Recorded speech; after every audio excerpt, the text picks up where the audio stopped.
rebel force has penetrated the shield and landed on Endor. This is where the fun begins. A long time ago, in a galaxy far, far away. This is Rebel Force Radio. Your source for the Force. Star Wars news and commentary. With Jason Swank and Jimmy Mack. I've seen Star Wars 500 times. Star Wars #1. This station is now the ultimate power in the universe. I suggest we use it. Now it's time for Rebel Force Radio. We would be honored if you would join us.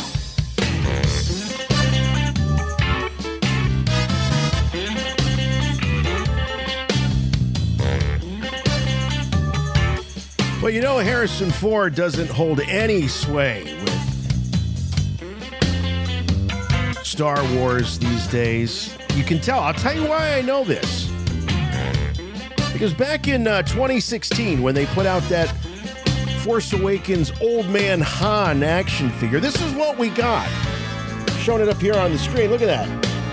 Yeah, his hair is all chestnut brown, you know.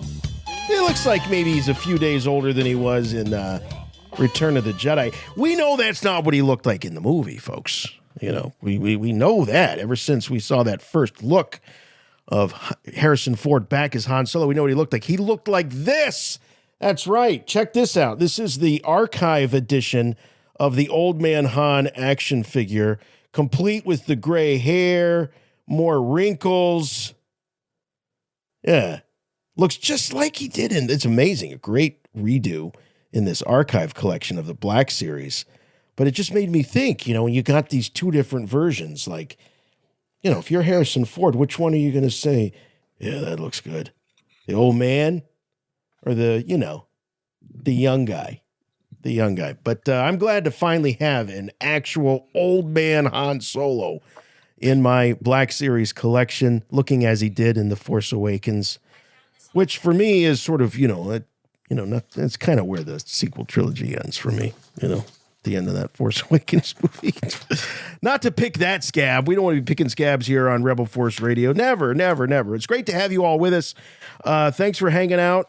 We've got a great show this week. We've got some more Andor talk by way of showrunner Tony Gilroy.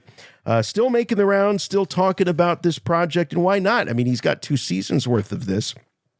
Also, the actor that plays Skeen, you know, that dirty, no good traitor, Ebon Moss-Bachrach he's also talking to the press, as well as actor Kyle Soller. You know him as Syril, and he's actually talking about that cereal thing. Like, apparently it's not lost on him, the fact that we haven't seen him do that much. And lately all he's been doing is eating cereal. So we'll be talking about that and so much more this week on Rebel Force Radio. And this guy, you may recognize him from New York Magazine's The Strategist, if you visit that website, offering all kinds of advice on the Star Wars gift ideas.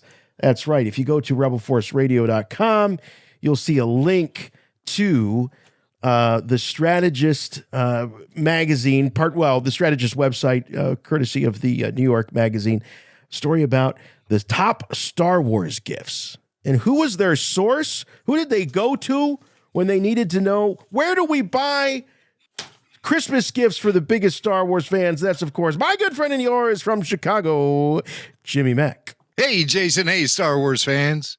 Chewie, we're old. That was great, your little display of Han Solo action figures. And I got tricked by one of those action figures just this past year at Wizard World.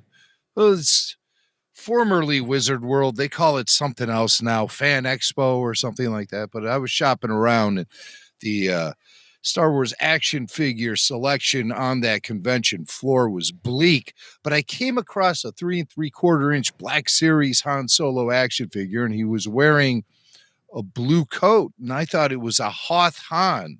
And I'm like, I don't remember this Hoth Han from Empire Strikes Back. I've never seen this action figure before.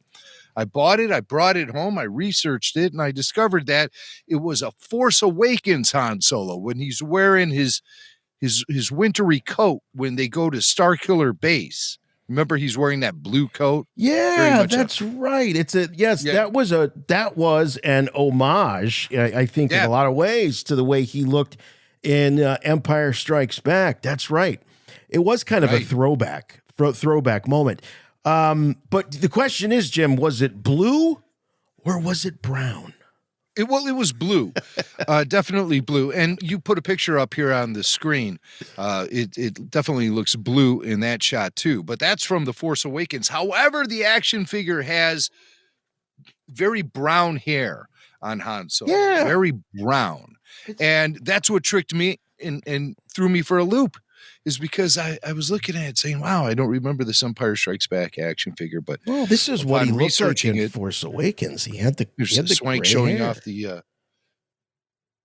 Yeah, this is a really nice likeness right here, I think. And I remember thinking this other figure was good too, and I almost took my acrylic paints to it because it just bugged me so much. He just looked too. He looked too young, you know. See, most people try to wash the gray out of their hair. Swank wants to I want to put the wash gray. it back in. Yeah. Do you have that just for men in reverse? That would be good.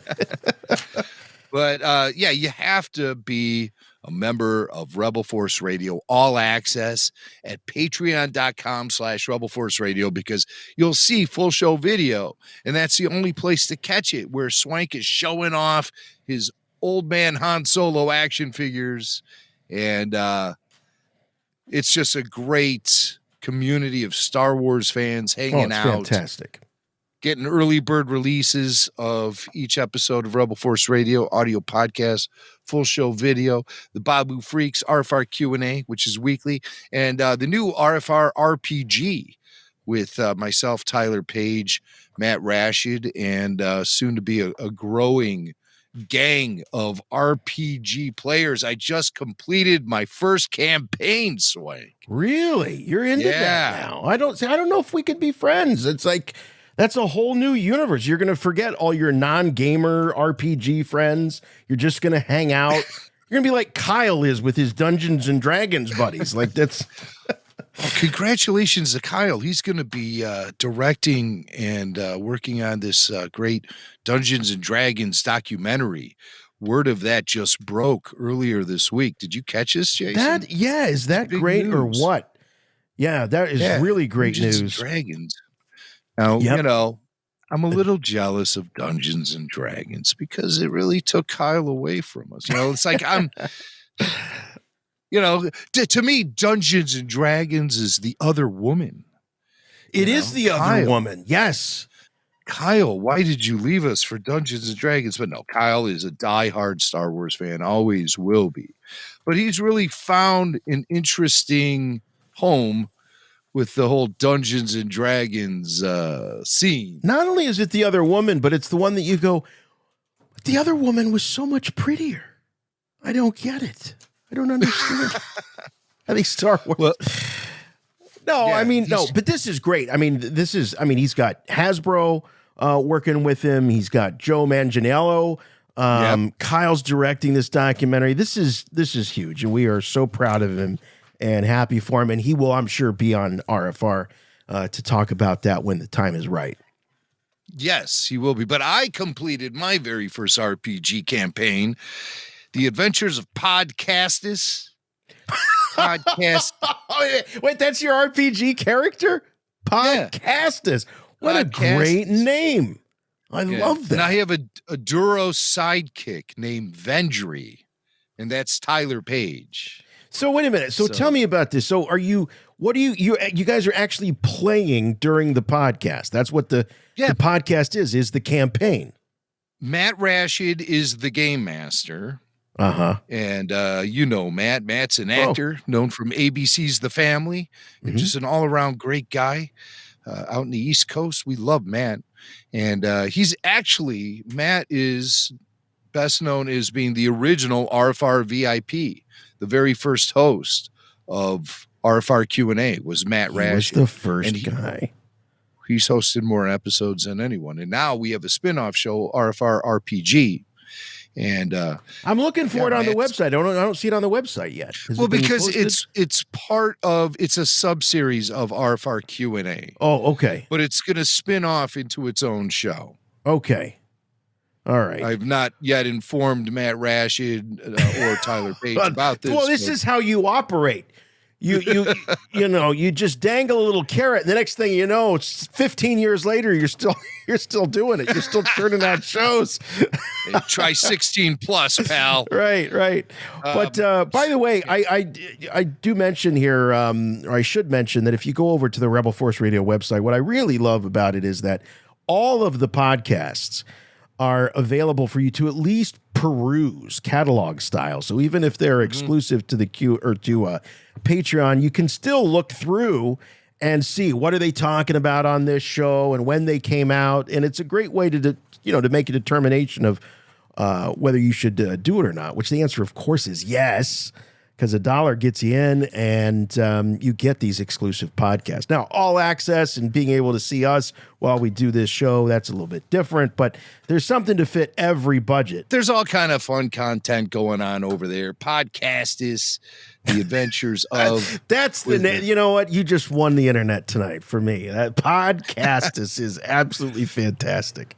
Yes, with my Duro sidekick, Vendry. So just picture Cad Bane with a really long beard, and that's Vendry. Like ZZ Top style beard? Yeah. Oh, nice. I'm thinking like Tyler Page style. Oh, okay. Beard. Tyler Page. Yes. So, Tyler Page. There's a lot of fun stuff going on over there. RFR Patreon supporter Todd sent me something in the mail, and I want to say thank you to Todd. And Todd sent me something that was so interesting, I had to reach out to Steve Sansweet himself. Holy cow. I had to start texting him to ask him questions about it. But everyone knows that I'm a big fan of Ben Burt and Skywalker Sound, and I've always found a lot of inspiration in the work those guys have done and tried to apply it into my own wacky lifestyle behind the microphone and in a studio. And this is a rare piece of memorabilia that Steve Sansweet tells me probably dates back to the mid-'90s. And it adds up because when you see it, you'll be like, oh, that is definitely from the mid-'90s. Mm-hmm. It's a piece of swag, a Skywalker Sound calculator. Look at that bad logoed. Look at that. At the well, yeah, I mean, considering calculators are the thickness of a credit card these days. But check well, if out. you could even find one, usually it's just an app. Right. But then if I want to add things up. Right. Check that out. So it's a older. Oh my gosh, the space age. Jimmy Mack just hit a button and the cover lifted magically off of the calculator to show the display. Look at that. Oh, it's so futuristic. But that looks to be an older version of the Skywalker Sound logo, if my eyes are not mistaken. It's had some different iterations. Oh, yeah. That is so cool. So Todd sent that to you. Yeah, batteries are dead as a doornail. Oh my God, it still runs on battery. It's not solar powered. Oh, wow. No, but I just wanted to thank Todd because this is a really unique piece of Skywalker Ranch memorabilia, and it'll definitely go into the vault. Yeah, it's a good question. Obviously Star Wars collecting is huge. We all love our toys, our action figures, autographs. But what about like Skywalker Ranch, like Lucasfilm memorabilia? That's got to be a subset of collecting. I am guessing somewhere. Well, anytime I've been with people who have visited Skywalker Ranch for the very first time, plenty of time is being spent in that general store. Yeah, right. Yes, I've seen people drop big amounts of money. And even me, if I just am making a casual visit and whatever, I'll still drop 100 bills in that store just walking into it. Yeah. No problem. Yeah. Last time I was there, I brought back a Skywalker Ranch t-shirt for Tyler Page. Mm-hmm. And Tyler reveres the shirt so much, he's afraid to even wear it. Tyler, put the shirt on. Enjoy. Put a shirt on. I'm looking. God. I'm wearing a Skywalker Rancher. There it is. Yeah. So I think there is a marketplace for that, but I've never noticed anything being sold on eBay or anything like that. Right. Or forums or groups or people that just specialize in that stuff. But that's a unique piece. Like that's a promotional item that they're like, how you work for your company and you've got tchotchkes and things with your logo on it. It's hard to imagine that they would be sitting around and saying, at Skywalker Sound, we need to promote ourselves a little bit more. Well, let's get some logoed calculators out there and we'll drum up some business. That's what we need. Can we get some fridge magnets? Inspired swag, no doubt. All right, hey, let's hit the voicemail. Let's see what's going on there. See. You must contact me. Play back the entire message. What message? Message after the message. The Emperor commands you to make contact with him. It's a trick. Send no reply.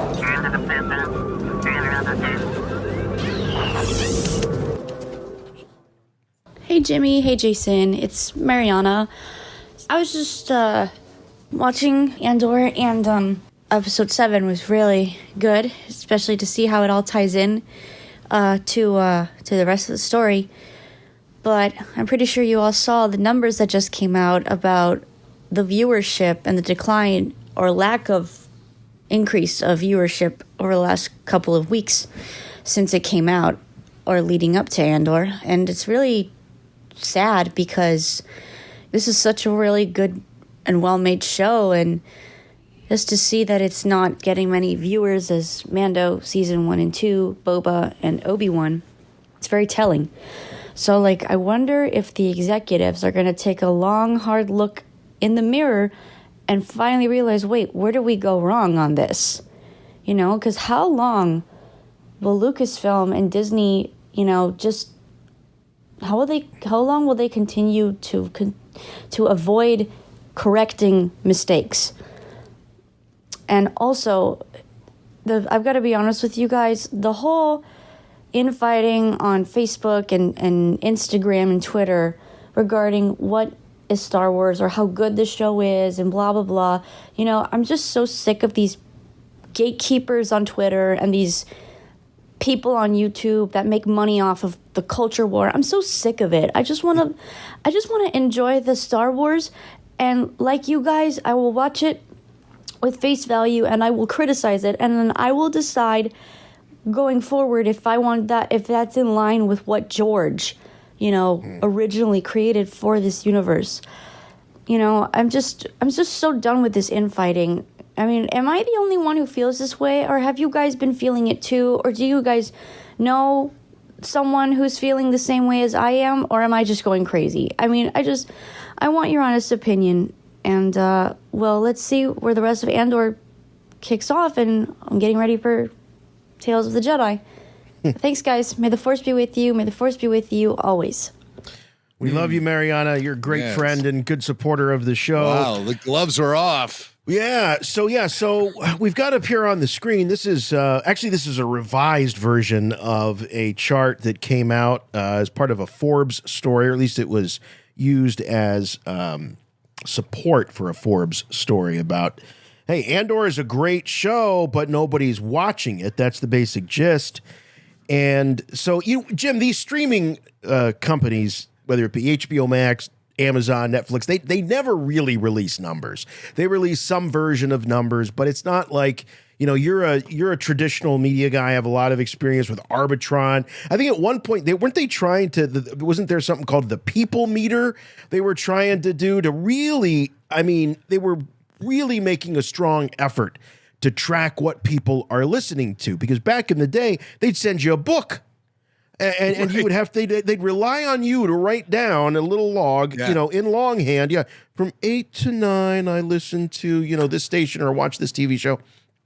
So it's gotten more sophisticated, but in the era of streaming, it's squishy because they don't have to, because they're not commercially supported, they don't have to release the numbers, or there's no real incentive to release the numbers. But this website, Parrot something, is it Parrot Media, whatever it is, Parrot, they have algorithms and they have ways of crawling the internet to look at requests for the content. And so this is sort of a way that they can track how popular something is. And I've got the graphic right here up on the screen. And Andor is being compared to season 1 and season 2 of The Mandalorian, plus the Book of Boba Fett and Obi-Wan Kenobi. And I'm looking at the screen, and season 1 of Mandalorian is by far the runaway hit in terms of these requests. And Andor, it's flatlined. I mean, if this was someone's EKG, or their vitals in the emergency room, this would be a code blue. What do you make of this when you see these things in light of what Mariana's talking about, which is, the infighting going on among Star Wars fans and trying to make something like Andor divisive? Well, okay, the thing about the infighting, I have really adopted the slogan, just enjoy Star Wars. And that's the motto I'm going to go forward with. And I haven't held back on my criticisms of Andor, but I get it now. I think I was going through some growing pains with Andor, but I've really fallen into lockstep with what the vibe and pacing and tone of this show is. Sometimes with new shows, you have to let it have that effect on you before you can really start seeing it for what it is. We know this is an experiment. This is a vast departure from any of the sort of family entertainment that has been presented to us with the Star Wars logo attached. So this is uncharted territory for everyone, for Lucasfilm, for the audience, for the creators, for everyone. And we have some audio highlights from some recent Tony Gilroy interviews coming up later in the show, which might give you some insight into how and why things are playing out the way they are. But it's really hard to compare this show to any other Star Wars and judge it by that meter, if you will. Mm-hmm. We have to establish some sort of different standards for Andor because it's a very different take on Star Wars. And I think all of the canon in history is going to be really condensed into this 5-year period that Gilroy is guiding and might be able to be looked at as a certain capsule of Star Wars without it affecting the other stories that are out there. And that's fine too. I'm on board with all of that. But when I see numbers like this, it doesn't surprise me. When I first saw the graph, I said, that reinforces a lot of the analytics I've done on my own privately, just by looking at statistics me and Swank have for Rebel Force Radio, which seems to always be a good way of taking the temperature of what Star Wars fans are into. When we see very popular things happening in Star Wars, when we see things happening that the fan base really desires, we see spikes in certain things like download numbers, views, listener interaction, even things like, I'm taking things into account like buzz, like the Gmails we get, the social media interaction we receive, even chats at my dinner table in my kitchen. Yes. Right. And all of that has been disappointing when compared to shows like The Mandalorian, Boba Fett, and Obi-Wan Kenobi. It doesn't even come close. No. It's just flat as a pancake. I mean, one of the barometers I use... That's not what I want. I don't feel good reporting this, but this graph confirms the things I've been seeing.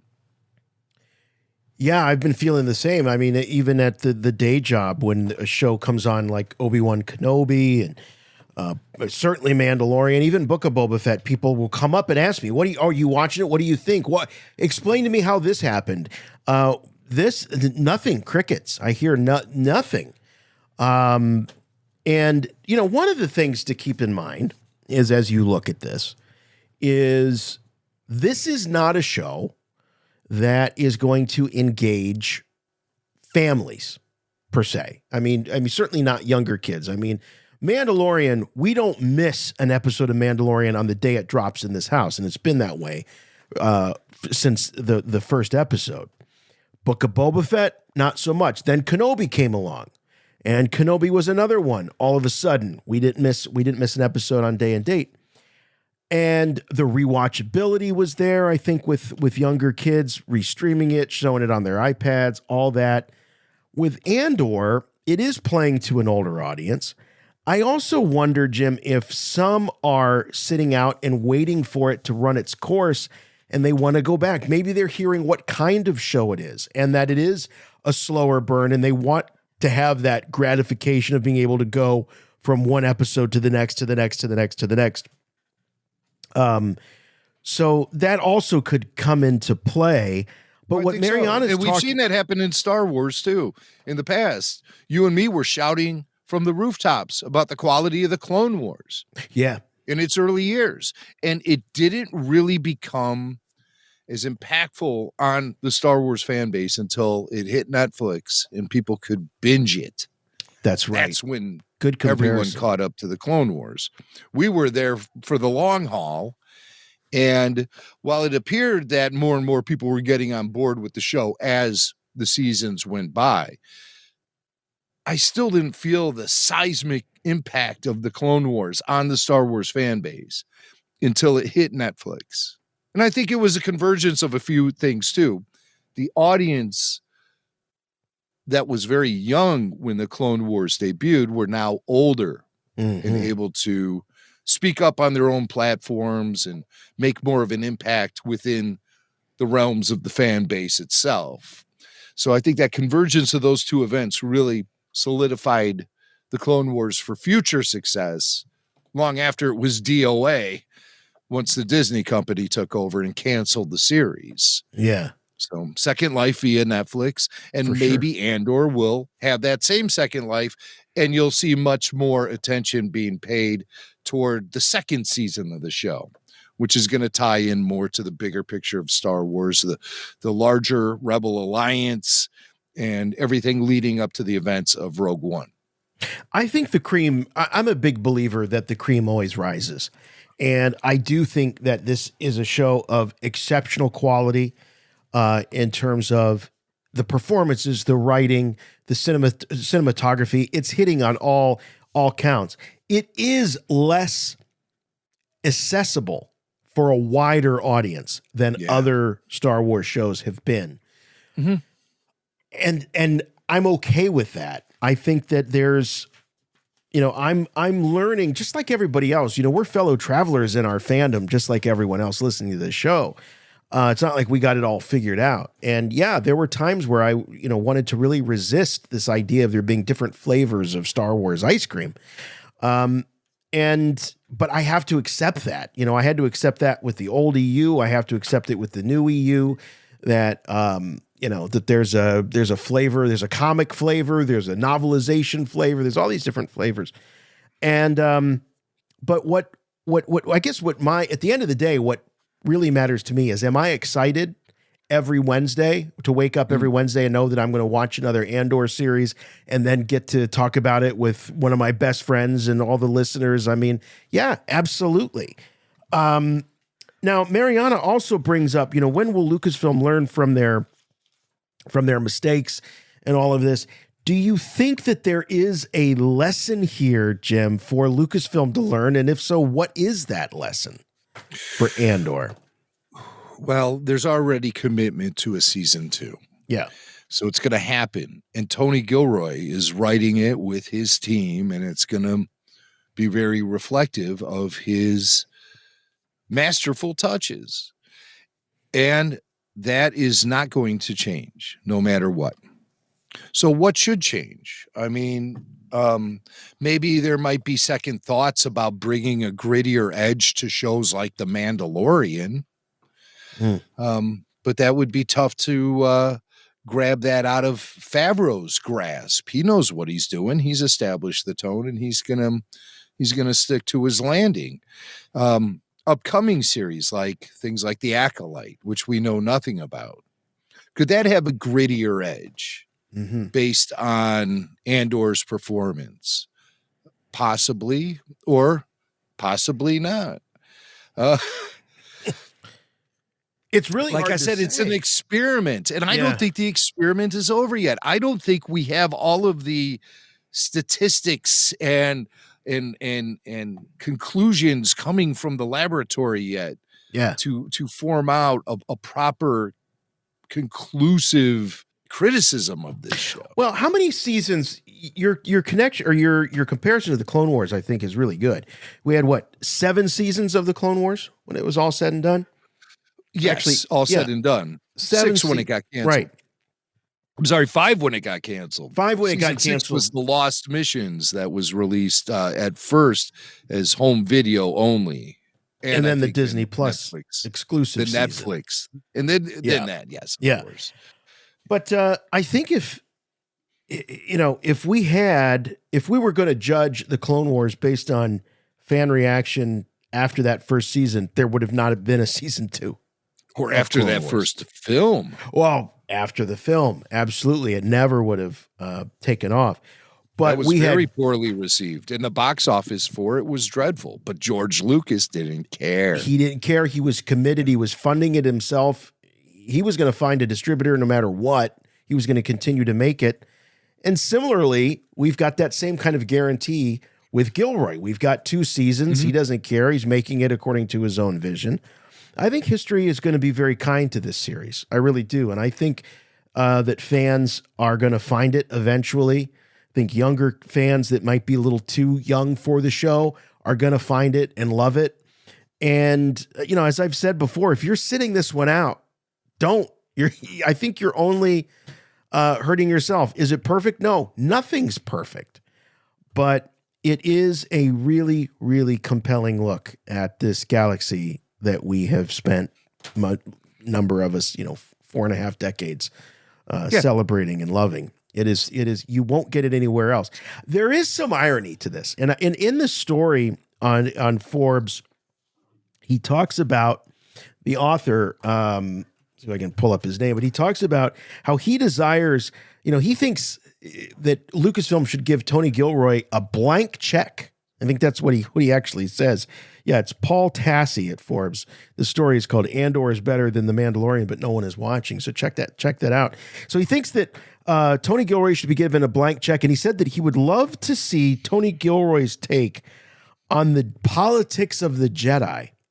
And what's ironic about that to me, and it does sound like a good idea, but do you remember when Star Wars first sort of dipped its toe into the politics of the Jedi in the prequel trilogy, and everyone thought it was just an absolute travesty, and why would we ever want to see, those kind of micro looks at, life in the Jedi Temple and within the metaphysical Jedi, the politics. Yeah. And here 20 some years later, we got a guy at Forbes saying, give us more politics in the Jedi. Well, again, like I said, there's always a convergence going on, and there's a whole generation that grew up on the prequel trilogy that adores it, and it's very much part of the Star Wars fabric for them. I love it all, so I'm kind of blessed in that way.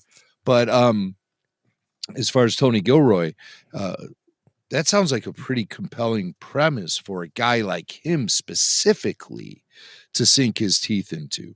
The politics of the Jedi, what goes on in the Jedi Council, the whole bureaucracy of the systems that are in place and have been in place for millennia. That sounds really, really intriguing. Yeah. I just don't know if Gilroy can wrap his head around the mystique of the Jedi and the he would need a spiritual. He would need a Dave Filoni writing shotgun on a show like that. How Gilroy and would a Filoni collaboration duo, like that be? Yeah. But as far as Tony Gilroy goes, I personally don't think that Andor is going to be it as far as his involvement with Star Wars. As a matter of fact, I wouldn't be surprised if he gets brought in to do another series down the road, or even a feature film once that stuff gets back on track. Gilroy is known for working in features, and hooking up with the Andor series has been sort of a learning process for him, even though he's a veteran screenwriter and film director and Hollywood veteran. He still is learning because this is such a long form way of storytelling. Yeah. And so he's learning how to negotiate that. We have some highlights coming up from Tony Gilroy, as I said, as we venture into ANDOR-PALOOZA, Swank. Let's do it. ANDOR-PALOOZA. Am I the first one to coin that? I think so. ANDOR-PALOOZA. Hey there, this is Ashley Eckstein, and this is Rebel Force Radio, your source for the Force. Let's take a look at headlines this week. I have good news for you, my lord. That's good news. Come closer, I have good news. Tony Gilroy still making the rounds, and we've got audio highlights courtesy of Jimmy Mack. We've got some clips from the playlist and the Empire Magazine podcast. Yes. And there might be some other sources mixed in there that I didn't mark down, and I apologize. Seriously, there's some cuts in there. I'm like, where did I get this from? So I do apologize. Well, it's too good. I got to play it. So we're going to hear it. Gotta have it. Tony Gilroy, I like hearing I heard a lot from Tony Gilroy before Andor kicked off. A lot of like, brace yourself. It's going to be gritty. It's going to be dark, all this stuff. And all of those interviews, it just meant nothing to me. Now that I have more than half a season of Andor under my belt, I find what Tony Gilroy has to say about this series so compelling. I had to get on the ride first before I started to enjoy it. He has kind of an outsider's perspective of Star Wars, which is interesting. Oh, yes. Very interesting. Yes. And I'm starting to grow accustomed to that.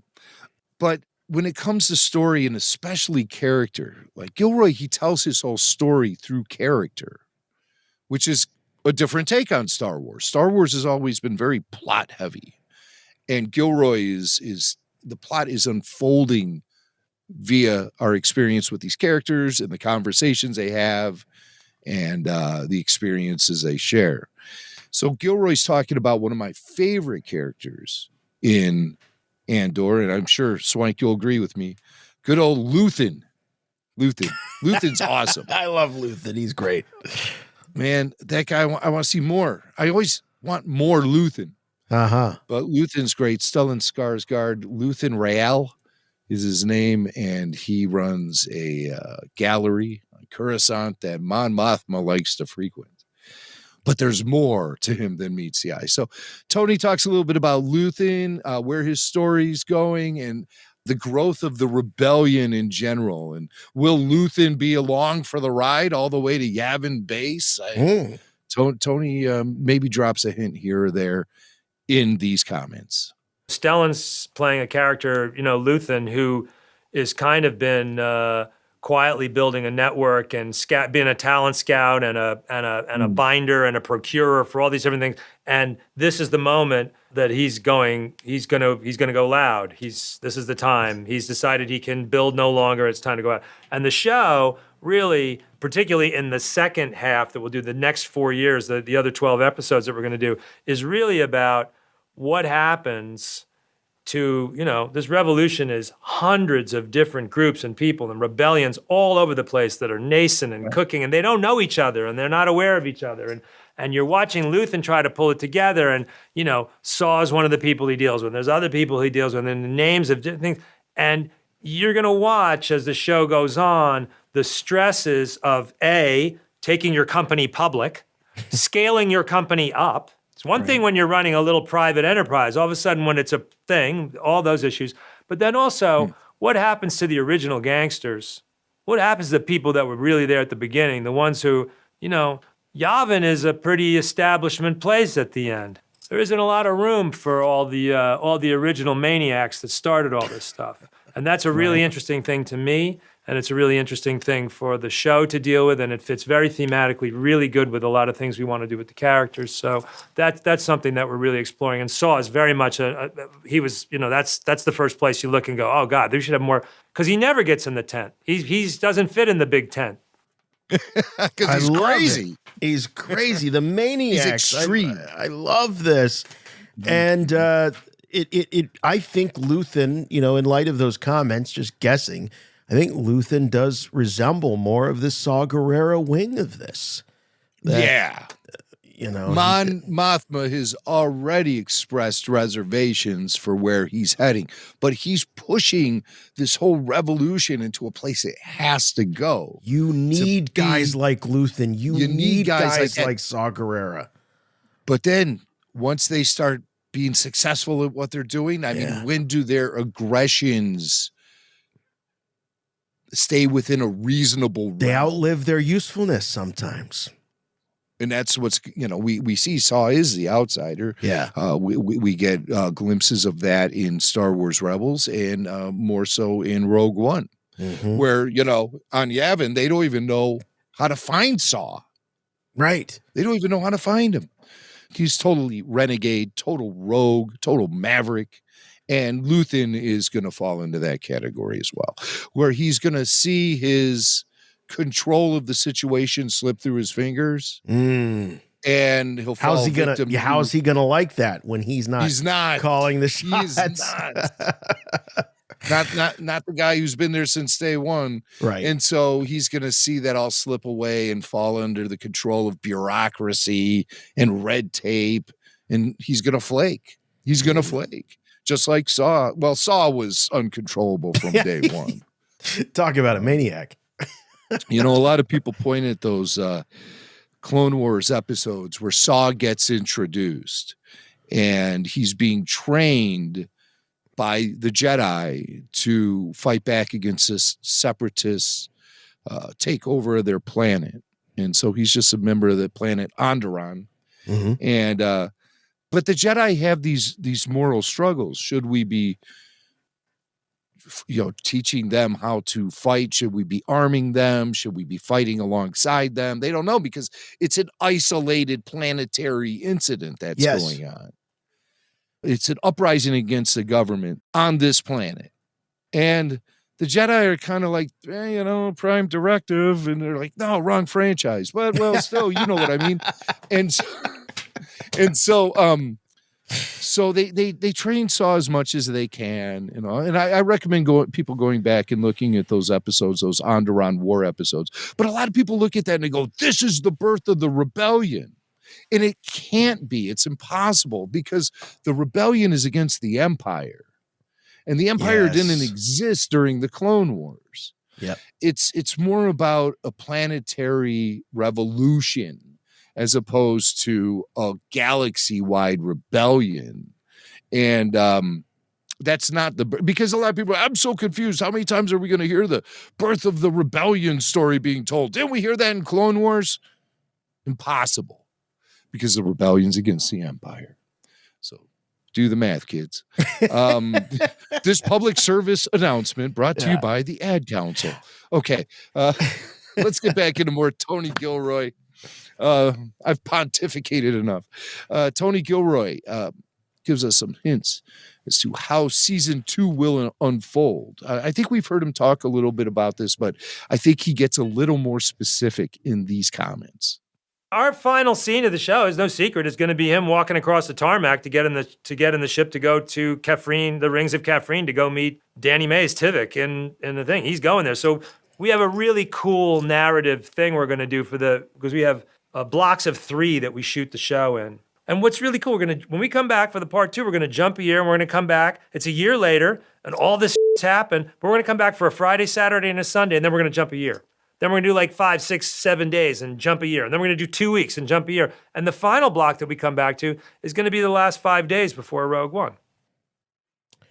Man, he just spells it right out for you. By the way, he has he's got an FJ DeSanto kind of vibe to him.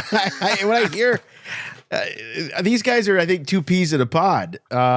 He just, he has this just kind of no BS delivery, which I love. It's so refreshing. And you could tell he loves the process, and he loves the strategy and the rollout and all of that. Nothing's going on by accident, I think, in a Tony Gilroy production. Hold on one second. Dear Lucasfilm, please hire FJ FJ DeSanto. Love FJ's mom. Okay. Well, I think that he is, FJ could be a full-time Tony Gilroy for them, He has the chops. FJ has the chops. He has the experience. He's ready to go. Hire FJ. All right. Tony Gilroy's there, though. And we don't want anybody to be confused that FJ is going to come and take Tony Gilroy's job, but he's got locked down on Andor. And here's something we've been talking about a little bit on the after show. The series begins with Cassian making inquiries about a Canary woman who we find out he's looking for his sister.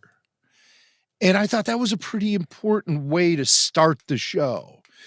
And I'd been wondering, and we've been talking on the after shows, is this going to be something that's going to really drive Cassian? Is this something that's going to be recurring throughout the series? How important is his search for his sister? And Gilroy talks about it. I think as the show goes on, you'll realize it's not the burning desire of his life. It's not the thing is not the front of his brain all the time. He's heard that there is a Canary girl that's working in a brothel. That's what he heard. And he goes to see if that's even possible. That's what he's gone to see. Canary has been ripped from him. He hasn't heard from anybody else. It's just it's a nearby planet. He's heard about it. It's something. My God, there's no survivors from Canary when he leaves. His assumption is that as Fiona Shaw says, they're going to come and kill everybody here when they find out what happened. All the adults are gone. There's only a group of small children, and what they've done, the incident that happens, it's a pretty violent.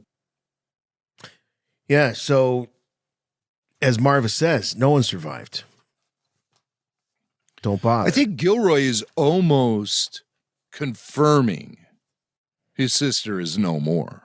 Yeah. Almost. I want to leave a sliver of that open because, I say, well, why? Mm-hmm. Why even put it in the show if that's not going to be something that's weighing on the protagonist? But the way Gilroy puts these things together, everything has to have a reason. So why is Cassian at the brothel catching the attention of the rent-a-cops, the mall cops or whatever, the Corsac Why would he do guys? That? Why is he going there in the first place? Got to give him a reason.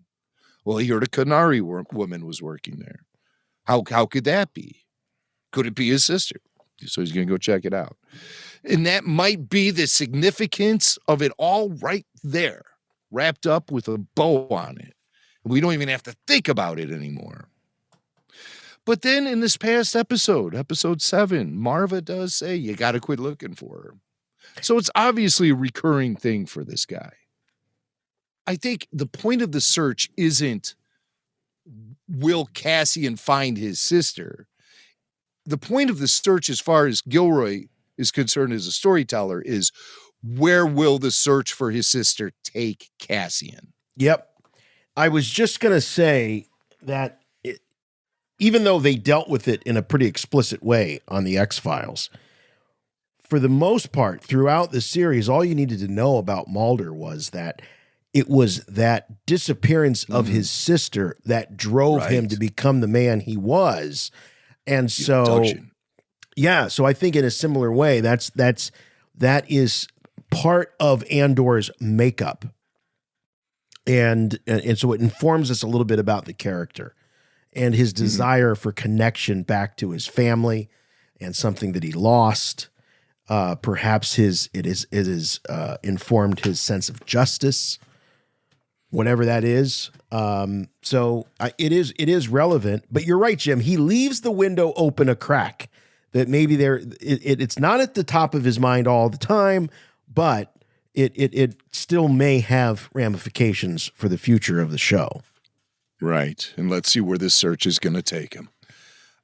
Tony reveals some interesting stuff, behind the scenes stuff about Lucasfilm and what their original plans were for Andor. Now, I always thought Andor was destined to be a streaming series from day one.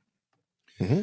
But if you look at the timeline, it's kind of fishy because I think they announced Andor before even the concept of the streaming series was announced.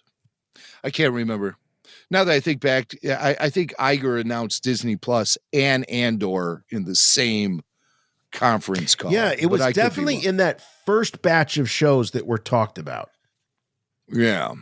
So I guess they didn't go public with the concept of Andor until the streaming idea was in play. Mm-hmm. But it had a history before that, even before Disney Plus.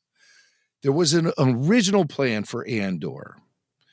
And Gilroy talks about it here. And this is something I never realized before. They tried to do the show initially when there wasn't even streaming. I think it was just a television show. But it was like, wow, how are you going to do it? You can't do Star Wars on the cheap. There was no streaming 6 years ago. People don't. I know it's only 6 years ago, but it's a bygone era almost at this point. So they tried to do it a smaller version of it, and that had its limitations, and it was very well done, but it was limited and claustrophobic, and it just didn't feel like it was there.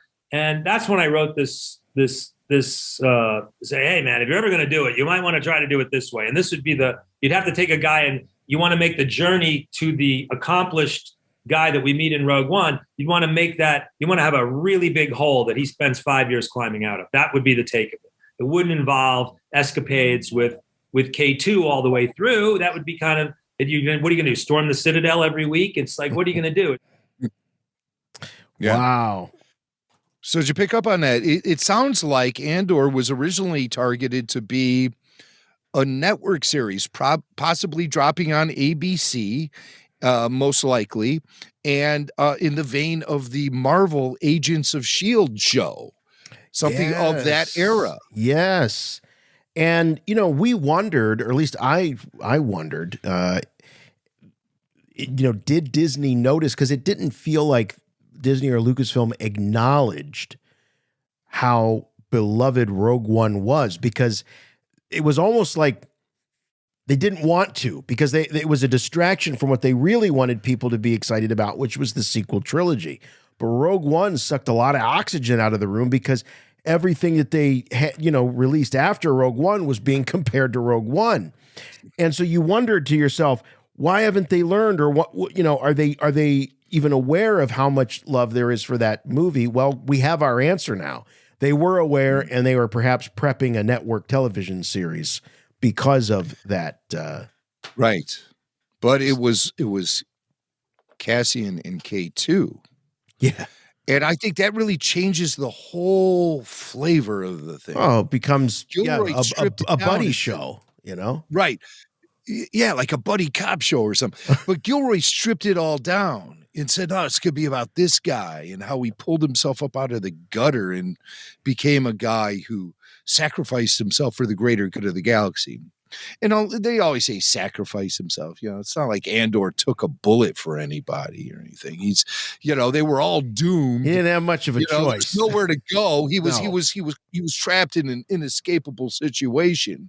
The Death Star had fired on the planet, and he was so close to ground zero, there was nowhere to go. No. So, for all the talk about how great Cassian is for sacrificing his life for the galaxy. So he did do that. There's no doubt about it. I mean, just going to Scarif basically made him dead man walking. Just going to Scarif. Well, remember, it looks like in Rogue One, it looks like Cassian gets killed when they're having that fight on the bridge and the scaffolding. And you think that he's a goner. Now, he could have gotten the hell out of there at that point. He didn't have to, save Jyn. Save Jyn, yeah. Okay, man. But selfless, Jason, selfless. I know. I am with you, though. I don't want it to be, the sacrifice bigger than it actually was. Yeah, when you got a planet that's ready to explode, or a city that's ready to turn to glass. Well, the ironic thing is I've never felt that way about Cassian. I always thought of himself as making this great sacrifice. It hasn't been until Gilroy's Andor streaming series when I'm seeing the real Cassian. And, I think if there was a chance to get off that planet, that guy would have gotten out of there. And that's what's interesting about the character development, and maybe a reason why the show isn't really resonating with people like The Mandalorian did, because you love Din Djarin. You know why you love Din Djarin? Because Din loves Baby Yoda, and so do you. And there it is. You love Baby Yoda so much, you want to protect Baby Yoda, so you project yourself onto Din Djarin himself, and you become him because you want the best for little Baby Yoda. And Cassian Andor has none of those qualities. I mean, there's nothing to like about the guy. 7 episodes in, we're rooting for him because we know he's the protagonist of the story. We know he becomes a great leader in the rebellion and a guy who fought the good fight. He's the guy who stole the Death Star plans with Jyn. I mean, that was his crew. We've been hearing about this guy since The Crawl in 1977, a team of rebel spies. That's Cassian. So his place in the big picture is huge, really. And we have to root for him and love him for that. But so far in Andor, we're not being presented with a good guy at all. Not likable. He has very little in terms of personality or charm, or he doesn't say much. Cold-blooded killer, I might add. But he's a mama's boy. He is a mama's boy, and he really does, I think he really does care about Bix. But I don't care about Bix. So again, who cares? Yeah. I don't care about Bix. I don't want anything bad to happen to her. I think she's in the middle of something she doesn't even understand. I was expecting more out of that character. She really claims ignorance about Luthen, and I wanted Bix to be more of a player with the rebellion and everything, and that was just she was working some cover or something. Yeah. But I think it is what you see is what you get with Andor. And I'm not assuming she was lying in episode 7 when Cassian went to visit her. On Ferrix, Cassian scales a wall at Bix's place of business. Picking up a pebble from the gravel, he brings it to a cone of sheet metal along an exposed brick wall and begins tapping on it. Shave and a haircut, 2 bits. Yeah, I don't think she was lying in that sequence when she said she didn't know who Luthen was and that she was set up through another party with him, and she just reaches out to him on that radio every once in a while in the silo. Right. I take that for surface face value. And I was expecting more out of her character, actually. And we'll see. We still have 5 more episodes in season 1. So we'll see where it's going. As far as Tony Gilroy, he talks about something that we talked about here on the show, the gloves on the wall. Oh, yeah. When he was on Ferrix, and they really had that lingering shot on the gloves, and all the workers came out and they got their own gloves and marched along. And I had this fantasy that someday me and Jason will be doing the show from the same studio in the same state, and we'll have gloves on the wall. And before every episode of Rebel Force Radio, we'll march out there ceremoniously and take the gloves off the wall. Podcast gloves. That could become a thing. Yeah. Podcast gloves. Be kind of hard. I'll get our marketing department working on that ASAP. But Tony Gilroy, he talks about the gloves on the wall and how that adds to the world building of Ferrix and his story. And I thought it was really an interesting, some interesting statements he makes about that. Behind that is an entire cultural story that we came up with, which is, the grapplers, that's a union hall they're kind of coming out of, and that there's a tradition there that you hang up your gloves and wear your gloves, hang on that wall. Maybe your father's gloves hang there, or maybe you've immigrated there and you've worked your way up and you get a place on the wall. And there was a whole long series of discussions about it. And what ends up in the show is just a shot.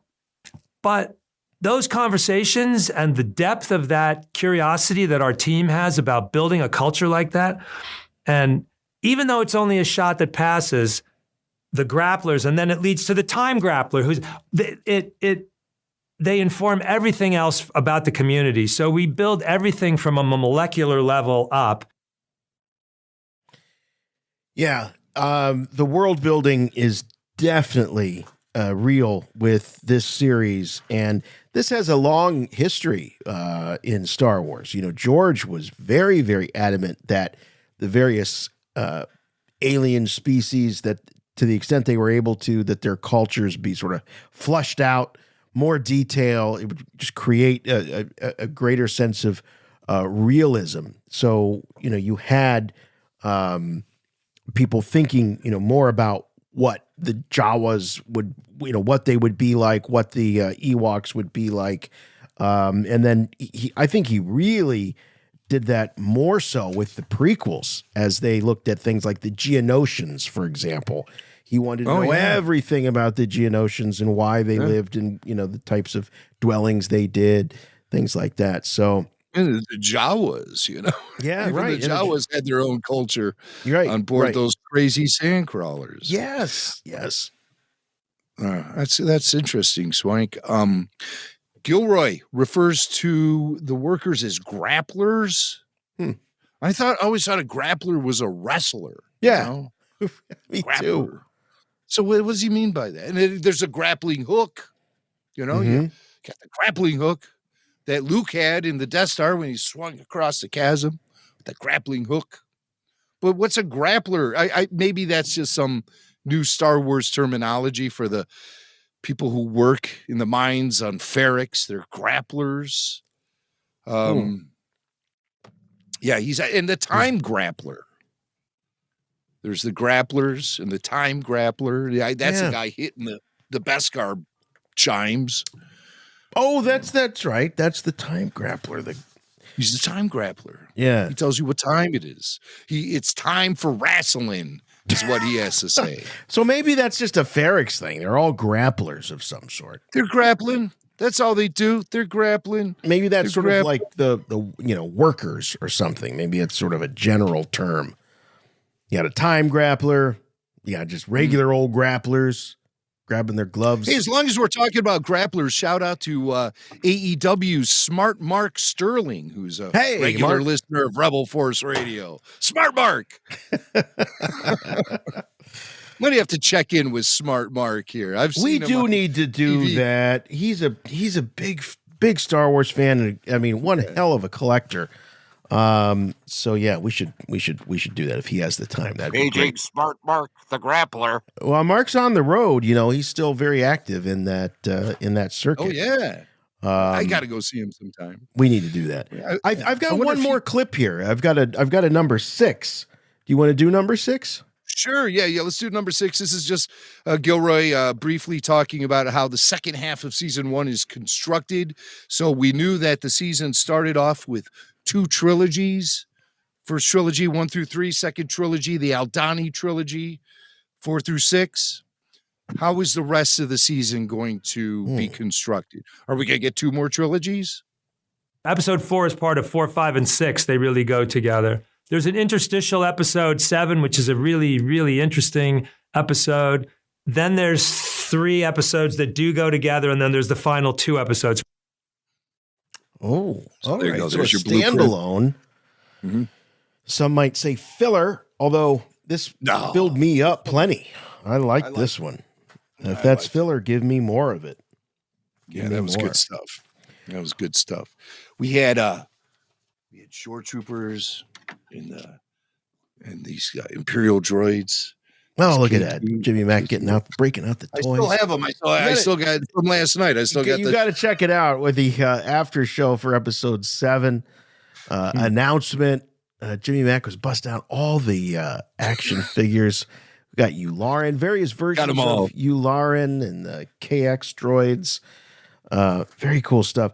You know, Skeen is an interesting guy. He was a very pivotal character in a lot of ways for this series. Certainly the Aldhani heist. You know, he had this vibe, like that he was, he was going to be judge, jury, and executioner. He was the guy that had your number. He was always looking to make sure that you were on the up and up. And wouldn't you know it, that judgy guy was the one that was, projecting his own nefarious motivations onto other people. And the actor, Ebon Moss-Bachrach. Got some clips of him. Ebon Moss-Bachrach. Yeah, he's really well known for a show that was quite popular over the summer, late summer, called The Bear, and it's on Disney Plus. And it's an 8-episode season about these guys who own a Chicago Italian beef stand. And I haven't seen it. My family watched it. They love it. I've heard it's very Chicago, and it makes people actually want to move to Chicago when they watch it. Wow. So I'm going to have to give this thing a viewing. I've eaten enough Italian beef sandwiches for several people in a lifetime. So I'm sure I'll love this show. Ebon doesn't sound like a Chicago name, Ebon Moss-Bachrach, but he's from Massachusetts. Is he really? I'm surprised he's from the States. Okay. I'm very surprised. Yeah, Ebon. Well, that's interesting because a lot of the people who are being booked on the Andor show are from London, around England, European. Scotland. A lot of the people, a lot of British actors there. But Ebon Moss-Bachrach, he was out there working on Andor, and he's got all kind of projects in the works. Probably another season of The Bear coming. I'm not sure. But he talks about Skeen's tattoos that shot in episode 5. Yeah, episode 5, when he was caught topless by Andor, and Andor noticed the tats, and we noticed the tats, and Ebon Moss-Bachrach gives some information about those tattoos. I wanted a really institutional, something to convey institutions and being through the system. So we have this kind of barcode tattoo. And then underneath the barcode, there's no numbers in Star Wars. There's like a rubric, a way that they kind of convert numbers and letters into different signs. So Airmesh. They actually say things. I'm not going to share their secrets, but they do say a couple of things. And they asked me what I wanted them to say. And so I told them that the man who designed the tattoos. And then we also have, so we see that he's gone through the system, these two like different kinds of supermax prisons. And then there's also then prison gang tattoos. And oh my God, bless me, I can't remember his name, but the guy who created the tattoos was a huge Star Wars nerd.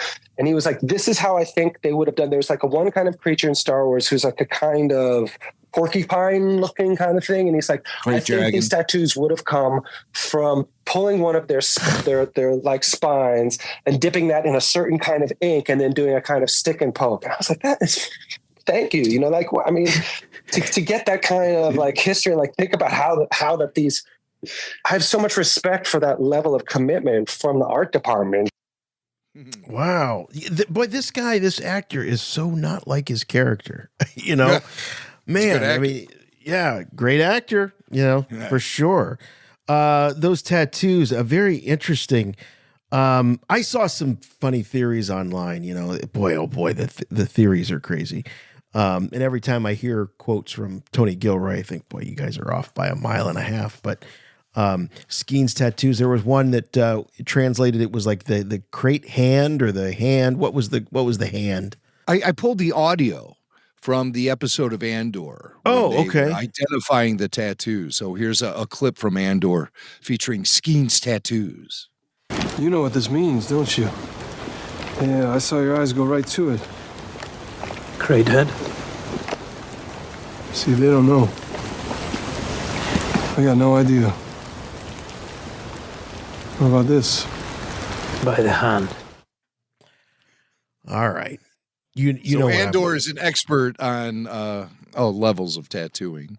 Yeah, but that one by the hand, boy, that got the Mara Jade fans so tuned up, man. Oh, by the hand. Oh yeah, the hand, the Emperor's spies.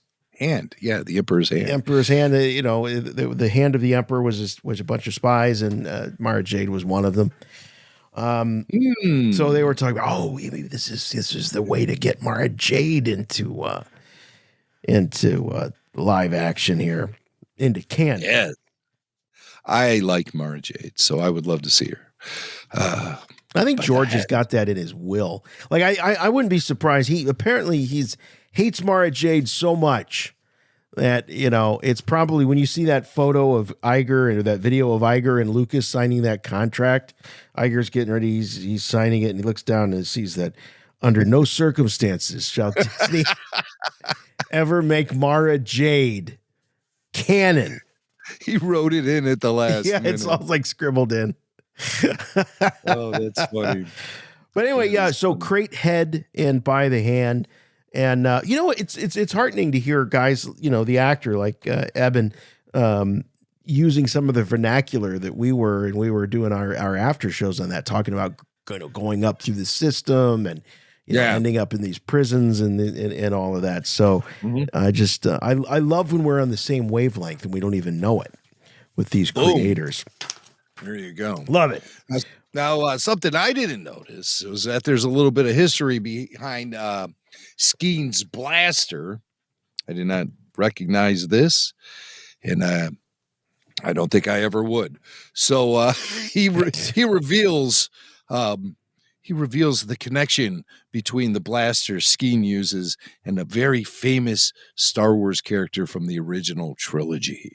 I have a blaster in that is the blaster from in the one that first scene with like Han Solo where I can't remember where he is, but he's at that great bar. At Mos Eisley. At Mos Eisley. Yeah. And the guy that he, draws on faster under the table, I have that guy's blaster. No. And they're saying, you have Greedo's blaster?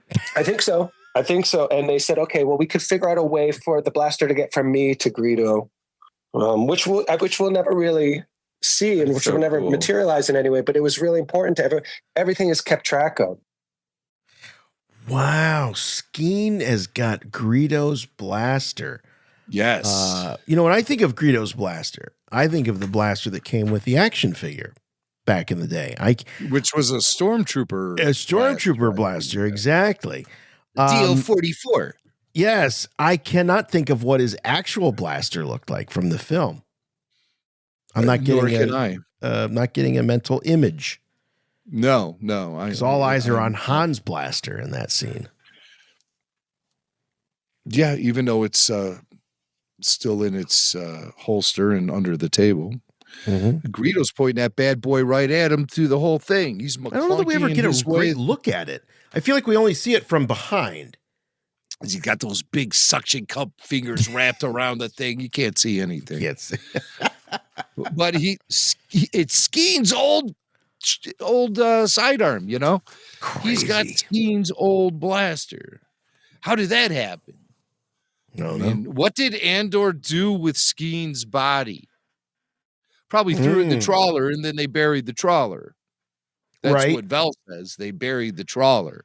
But that buried trawler is going to be found. Oh, yeah. It's going to be found. Yeah. But maybe found by Syril. Maybe found by Syril Karn.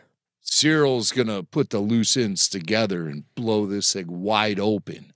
Is it? I got the trawler. I don't get into this shipping stuff. I'm not one of those shipping fans. But if I'm going to ship anybody, it's going to be Syril and Deidre. When are those two going to hook up and put that puzzle together? No, they haven't met at all. Yeah. Syril, when we last left him, he's a desk jockey in the Bureau of Standards. Oh, the Cube Farm. Oh, where so many go to die. Poor Syril. I did time. But you know what? As long as he's had a good breakfast, it's going to be a good day for Syril. And that's important. We've seen Syril eat breakfast a couple times now in Andor, which I think is a record for seeing any character in Star Wars eating breakfast. Zeb was eating those space waffles on Rebels, though. Let's not forget. But speaking to StarWars.com at D23, Syril actor Kyle Soller, the guy behind Syril Karn, he discussed Cyril's love of cereal and Cyril's overall diet. Take it away, Kyle. I think Syril has a very unique digestive system, which is just, Star Wars blue noodles and Star Wars Cocoa Pops. He could probably use some greens in his diet, but I think he lives on sugar, It's probably why he's so bitter. Star Wars Cocoa Puffs. I that's what we know what they are. We know that they're hog squaddles. Absolutely. That's right. That is right. That's canon. That is canon. Hog squaddle cereal. Yeah. I did find myself sitting at the kitchen table with a thing of Boo Berry, and I was holding up the little pieces, bringing out my inner Syril while I was enjoying cereal. Yeah. Cereal with Syril. I mean, it's never going to end. So but that's perfect. His diet. That's Cyril's diet, brought to you by Kyle Soller. I hope he's not a method actor and only eating nothing but cereal. I thought you were going to say brought to you by Kellogg's, but brought to you by Kyle. Kyle Soller. Kyle Soller. He sounds like a good guy. Rian Johnson. Oh, man. Like coronavirus. Rian Johnson's still in the news. I don't mean to pick on poor Rian. He's actually a pretty successul creative with his Knives Out thing. And, I can't believe that's a franchise. He's thriving. He's thriving through the Hollywood system. But his Star Wars trilogy, I don't think is really thriving at all. I think it's running on fumes, but it ain't dead yet, folks. I'll tell you that right now. Kathleen Kennedy spoke out recently and mentioned something about scheduling problems with Rian and stuff. It sure sounded like that trilogy was next up when it was originally announced back in 2017. But everything changed as far as the cinematic landscape goes, not only for Star Wars, for just about everything, And speaking of coronavirus, that pandemic certainly did a number on the way that movies are seen and distributed and where we see them, how we see them, all of that stuff. I mean, look at the Knives Out sequel. It's a Netflix drop. There you go. Yeah. And Rian signed a big, massive deal with Netflix. So he's producing stuff for them, and he's got his own production company now. So he's got a lot of things going on. But is Star Wars still part of the mix for Rian Johnson? Well, he spoke to Variety recently talking about the Knives Out sequel, and they pressed him on what's going on with his involvement with Star Wars. And here's what Rye Guy had to say. Look, I still have talked to Kathy about it, and we're still, talking about it. It's still, I had such an amazing experience doing The Last Jedi, front to back. It was just, the best professional experience in my life. And I love Star Wars so much. And it's so also just as a fan, it's so much fun right now, with the stuff they're making now. And just, I feel like we're in a time where there's a lot of cool Star Wars shit going on. But honestly, it's just, and Kathy said this recently in an interview, and she put it really well. It's just entirely a matter of schedule. I mean, for me right now, putting this out and then making the next one of these, and the answer is I don't know. Mm-hmm. That's it. He doesn't know. There is nothing on the table right now as far as the Rian Johnson trilogy goes. However, things can languish in development in Hollywood for years, if not decades. Yeah. And I think with Rian, it's only a matter of time when he'll come back to Star Wars. Will it be a trilogy? No. Star Wars has already said no more trilogies. Kathy Kennedy is. I think he'll end up with a Star Wars series. I do too. I think he'll end That's where he will make his return to Star Wars via a streaming series, if the timing is right. Yeah. And if Disney wants to go for it. I think they're trying to. It's no question that The Last Jedi blew everything up as far as fandom goes, and the social media wars that ensued after it were brutal. Does the bad PR adverse Disney company want to go back into that ring? again? Does Lucasfilm, does anybody want to be dragged through that crap again? No. And just by having Rian's name attached to Star Wars presents us with that potential. However, I also think there is potential in having Rian come back and doing something like a streaming series. He's been successful in the realms of series, at least as far as Breaking Bad goes. He directed 2 or 3 of those episodes, one of which is, in typical Rian Johnson fashion, one of which is considered the best episode of Breaking Bad ever, and the other is considered among the worst episodes of Breaking Bad ever. I didn't know that. Is that so? Yeah, his episode that he directed, Ozymandias, really brought a lot of the storylines from Breaking Bad together, and it was like a climax in many ways of several different story threads. And then another episode he directed was called The Fly. And it was an entire episode told from the perspective of a housefly. It was brutal. It was absolutely Well, that was his brutal. mantra. His mantra was that, he felt that great films, great art was meant to be divisive, and half the audience should love it, half the audience should hate it. And that's how you succeeded. I think that was practically a direct quote. But see, that's the antithesis of Star Wars, because with Star Wars, George Lucas was gathering all sort of different eras of storytelling from vastly different and diverse sources to create a melting pot that would appeal to a universal audience. And that is the backbone of Star Wars. And Rian Johnson thumbed his nose at it. And in a way, maybe Tony Gilroy is too, but I accept the Gilroy thing more because I look at it as an experiment told via streaming, and it's targeting a mature Star Wars audience. We were giving those warnings about The Last Jedi, targeting from I thought about this too. I thought about this too because, Jim, you and I have both been somewhat critical of creatives that come into the Star Wars fold that don't really have the pedigree. It's clear they don't really get Star Wars. And here we are, somewhat praising Tony Gilroy, although, tepidly, skeptically, I don't think in any kind of, unreasonable way, but somewhat championing his involvement. The difference is that they're not giving Tony Gilroy carte blanche with all of these major canonical, legendary Star Wars characters like they did with Rian Johnson. That's a huge difference. Huge difference. Yeah.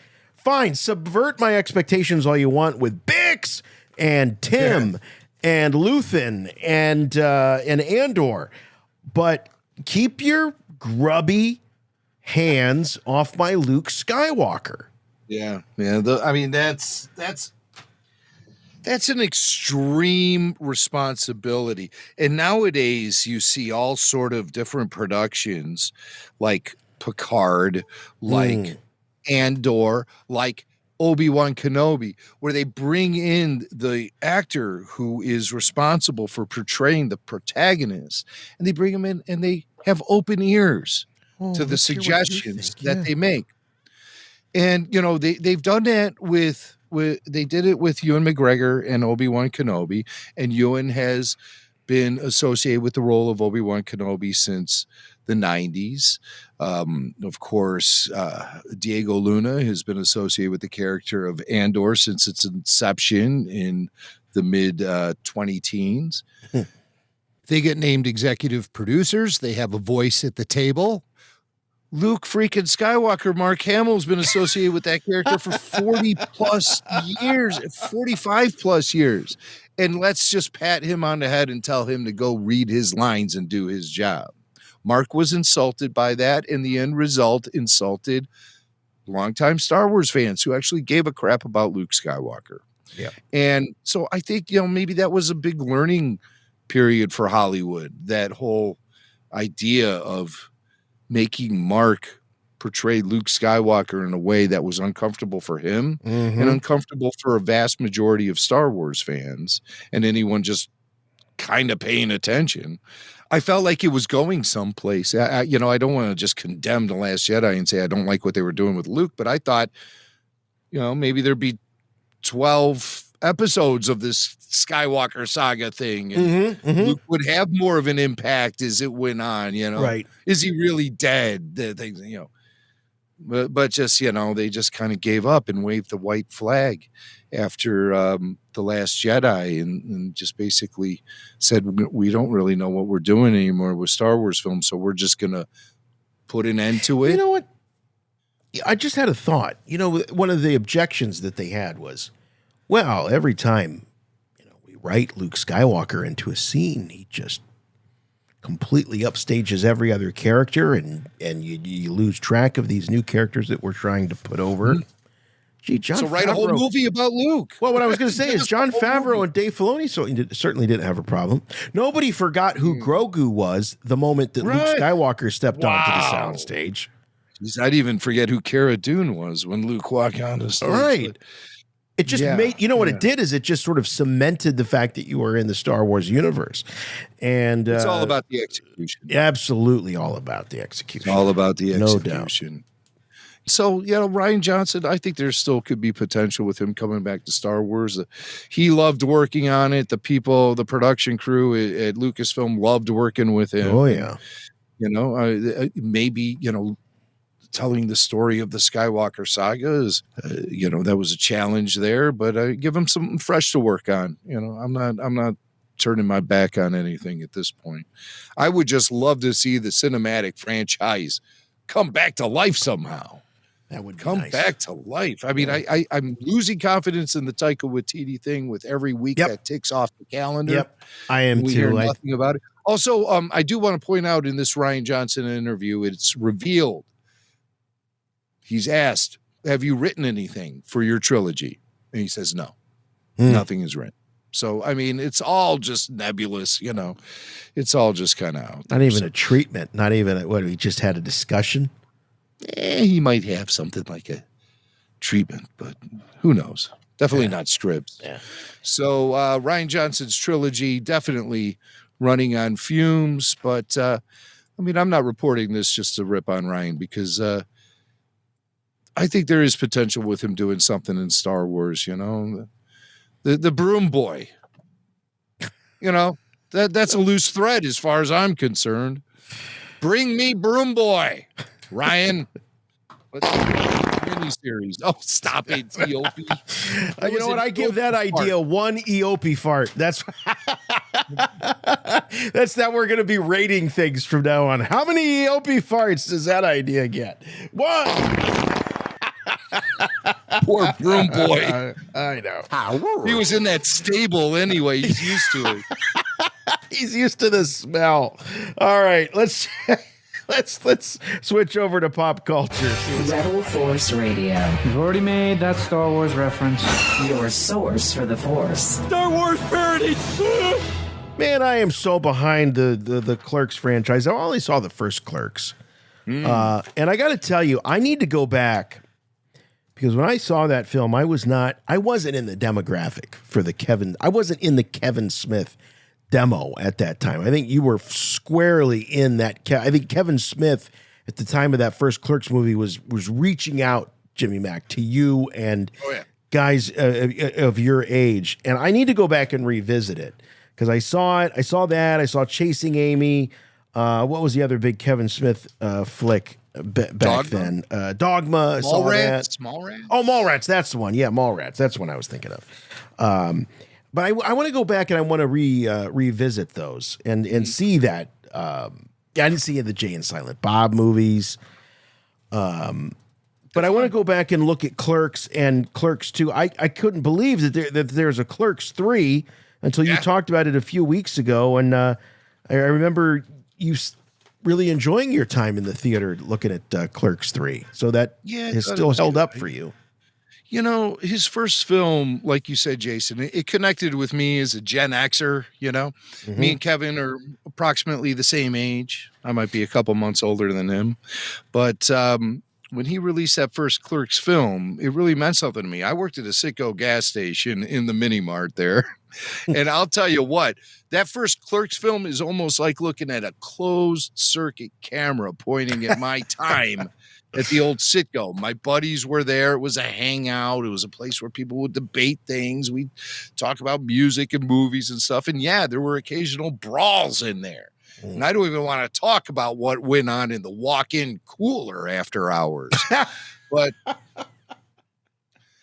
so when I first saw the original Clerks, you know, it spoke to me as the 20-something-year-old back in the mid-'90s. And now Clerks 3 really speaks to me as a guy who's, you know, firmly locked down, you know, in the mid-age bracket. You know, I'm 50 plus, and, you know, you start thinking about things, especially, you know, things like health and whatnot. We know Kevin Smith had a heart attack. Right. What's really interesting about this Clerks movie, Clerks 3, is it's almost a retelling of Kevin's story, how the heart attack has motivated him, and it sort of provides insight into what motivated him to make the original Clerks film. And it's all right there in the plot. So it's super meta. Okay. Super duper meta. And I really loved it. It was I think a very solid film. All the Clerks, the 3 films are just great. And they speak to me as a Gen Xer. And I know a lot of people who enjoy it. You know, it speaks to a lot of people as a nerd, you know. Kevin Smith was really one of the guys who was the pioneers in making nerddom cool. And it comes through loud and clear in his dialogue. And what we're interested here at Rebel Force Radio is Star Wars dialogue that Kevin Smith drops into his films. I always call Kevin Smith the godfather of Star Wars and pop culture. He had the classic rant about the workers on the Death Star 2. What did you like better, Jedi or The Empire Strikes Back? Empire. Blasphemy. That was in the original Clerks, right? Yeah. And how, like, a lot of the guys working on that Death Star 2, they were just construction workers and regular Joes who just, you know, happened to be in the wrong place at the wrong time when, you know, fueled by the plans stolen by the Bothan spies, they got toasted. So that was a very, you know, moral and ethical discussion held in the original Clerks based on the Return of the Jedi. And as viewers, we watched that and said, oh my God, you know, it's like, wow, people have these conversations about Star Wars like I have with my friends. That's crazy. So it happens again in Clerks. I'm going to try not to reveal anything about the story or the plot, much more than basic things. One thing that does happen in the film is Randall, who is one of the main characters from Clerks, played by Jeff Anderson. He finds himself in a hospital operating room because he had a heart attack. Like I said, Kevin writes about what he knows. And you'll find some nice Mandalorian references as he goes back and forth with his surgeon, played by Amy Sedaris, a.k.a. Belimoto. And that's when I you not. Luke f***ing Skywalker shows up.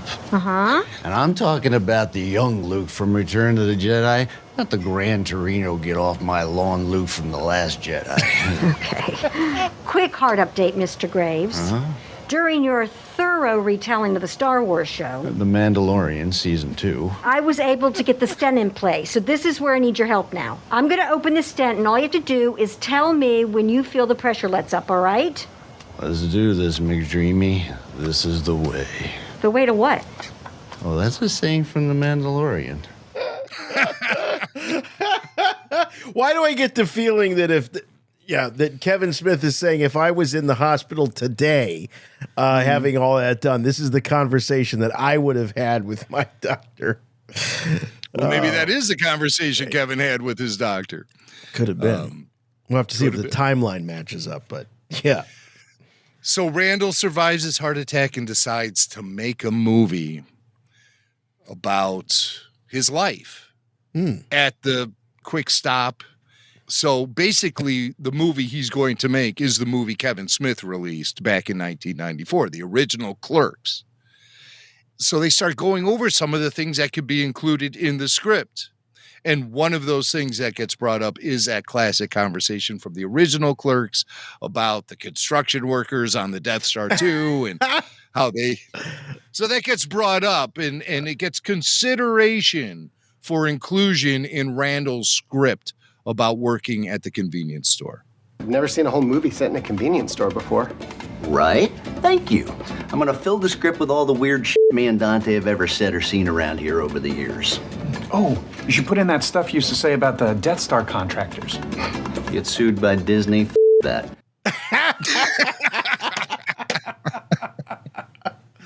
Boom. I know what it's like to skate on that thin ice, let me tell you. I was just going to say, it sounds like a Rebel Force Radio production meeting, if you ask me. Oh, is that true? All right, now we're going to get to the mother load. This is when we get into some real great Kevin Smith Star Wars reference territory. This is what we paid admission for. Mm-hmm. This is as Dante, the other of the two main clerks. You got Dante and Randall, and then Jay and Silent Bob are always hanging out at the store. Right. And so here's Dante looking at Randall's script for the film, and he realizes that his role, the Dante role, is not really an essential part of the script, and he complains about it. I can't believe you made me sign a non-disclosure agreement only to read that I'm not even one of the main characters in the story of your life. I mean, I knew I was never the Luke, but I thought I was at least the Han. Oh, come on. I'm the Han and the Luke, right? Then who am I? The Chewie? I think Elias is more the Chewie, no? Unless this is Empire, then I'm the Lando and he's the Lobot. I'm not even the Lobot? Which one's Lobot? He's the one with the headphones who looks like a dad who's trying to be a DJ. The bald from Besman who never says nothing the whole movie. Wouldn't that make Silent Bob the Lobot? No, Jay and Silent Bob are clearly the C-3PO and R2-D2. I mean, they've been here since the first movie, which was the last time they were cool, but they've been with the franchise so long, they still give them cameos and put them on the lunchboxes. Oh, is that the truth? Oh, man. I love it. Yeah, cameos. Or they keep R2 under a tarp for all of the film. Oh, and then Anthony Daniels comes out later, years later, bitching about his diminished role in the series, courtesy of Icons Unearthed. Man. Yeah, I think claws are out there. Maybe an RFR interview here or there, too, might have been a source of some of those complaints from Anthony. But the conversation continues. And while Dante is really frustrated with not, he's not the Han, he's not the Luke, he's not the Lando, he's not the Chewie, he's not even the Lobot. So he demands to know which Star Wars character is he in the story of Randall's life. And we find out it ain't exactly one of the main characters from any of the Star Wars films.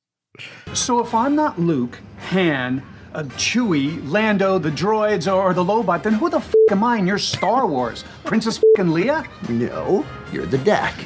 Who the f*** is Dak? He's Luke Skywalker's tail gunner in the Battle of Hoth. The guy who's ready to take on the whole Empire himself until the Empire kills the shit out of him. Did Dak even get an action figure?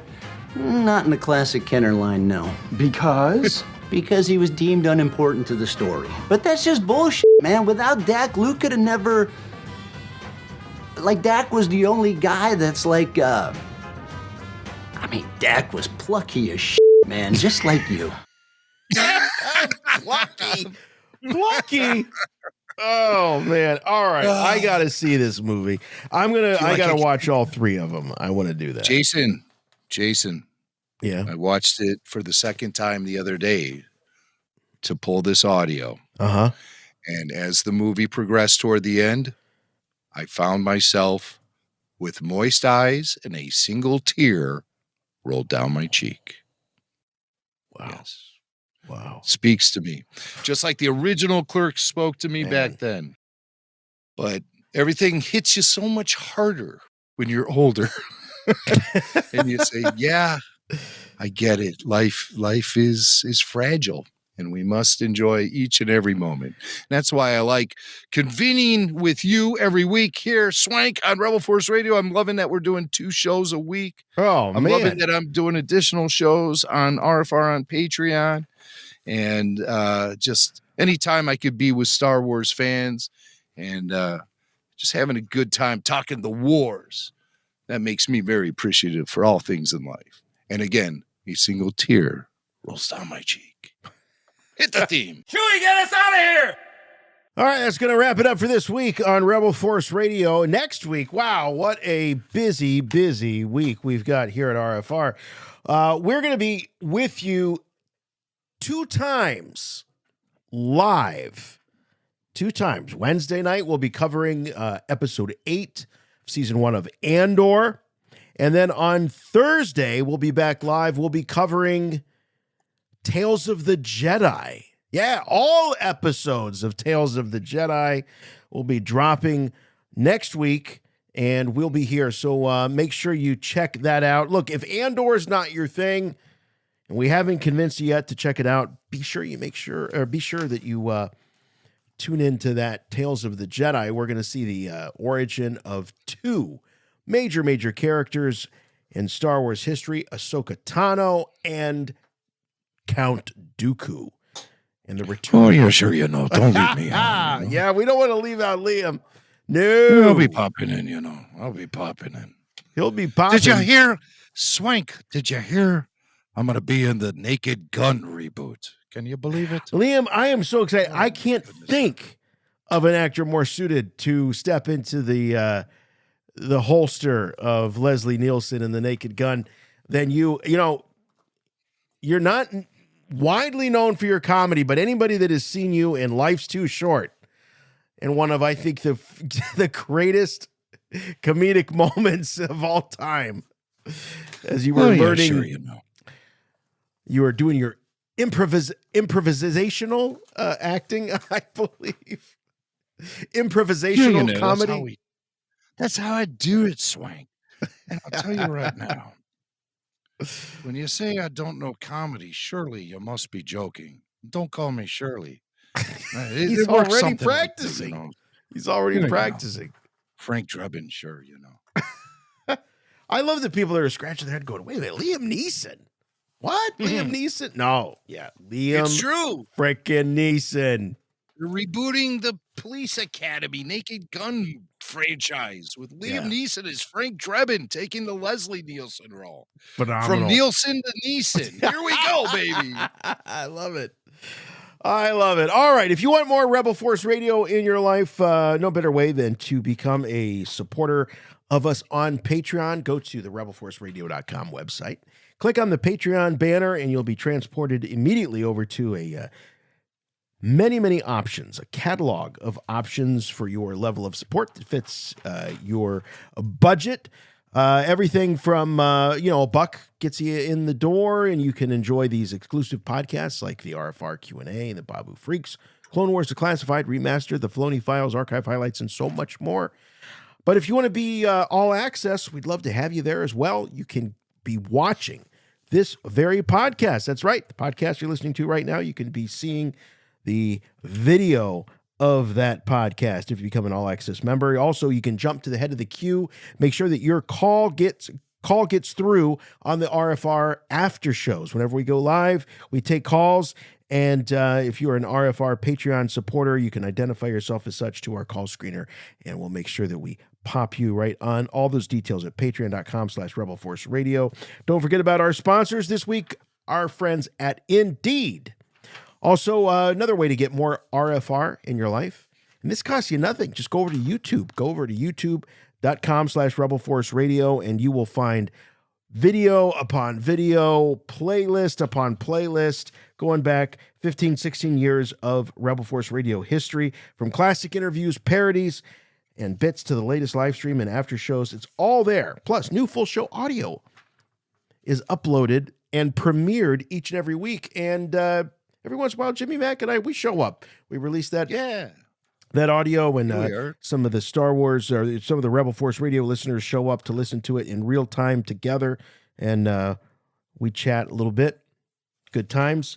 If you'd like to talk to us in between shows like Mariana did earlier today, best way to do that is to record one of those voice memos. Just record a voice memo on your phone and send it to show@rebelforceradio.com. Or if you want to do it the old-fashioned way, you can ring us up, 708-320-1737. That's 708-320-1RFR. You can also follow us on the social media. We're on Twitter, we're on Facebook, we're on Instagram. You can follow us. By the way, at Twitter, we're at RFR Rebel Force. A little bit different over there. Everything's different on Twitter. And the official website for all things and everything Rebel Force Radio, rebelforceradio.com. Episode archives, news, merch, and so much more over there. But if you want to support us at Rebel Force Radio, the best way, the number one way to support us is to keep listening. Keep listening to Rebel Force Radio and recommend this podcast to the Star Wars fan in your life that may not have heard of us. Say, hey, have you checked out Rebel Force Radio? Longest running Star Wars podcast, number one listened to Star Wars podcast in the galaxy. So we love to have those subscriptions on your podcatcher of choice. We love to have the reviews. Just one rule on those reviews. Make them good. And you can find us streaming 24/7 at places like Apple Podcasts, iHeart, TuneIn, Spotify, Stitcher, Amazon, Audible, Pandora, Samsung. Anywhere you can find podcasts, even on Star Wars fan sites like Jedi News. Those guys over there. All right, we'll see you next time. We'll see you next week. Like I said, 2 live shows next week. Andor after show and a Tales of the Jedi after show. Wednesday and Thursday next week. So much Star Wars, so little time, but we make the time. We love it. We love you. We'll see you next time for Rebel Force Radio. I'm Jason. I'm Jimmy Mack. And remember, the Force will be with you, always. Rebel Force Radio.